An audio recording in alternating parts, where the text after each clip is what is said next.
Alors là, vous avez une source d'alimentation qui peut générer des tensions triphasées, maximum sous 430 volts.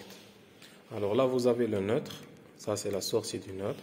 Là, c'est la phase 1 par exemple, la phase 2 et la phase 3. Ça, c'est la tare. Et bien sûr, ça, c'est l'indicateur de tension entre phases qui est généré. Et là, on va visualiser la valeur de la tension simple et la tension composée. Je rappelle que la tension simple, c'est la tension mesurée entre le neutre et n'importe quelle phase. Et la tension composée, c'est la tension entre phase et phase. Bien, alors je vais pouvoir maintenant insérer le multimètre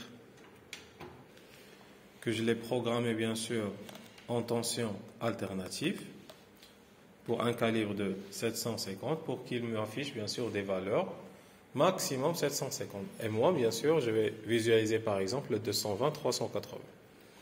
Bien, alors pour le moment il affiche 0. Alors je vais allumer. Là bien sûr entre phase et neutre, il m'affiche 220 volts à peu près. Et bien sûr, si je choisis entre phase et phase, alors là, c'est la première phase, je vais l'insérer dans la deuxième phase. Il va m'afficher ici, c'est le 380. Bien sûr, si je fais la mesure à n'importe quelle phase, c'est toujours 380. Et bien sûr, entre cette phase et cette phase aussi, c'est 380. Voilà, à peu près.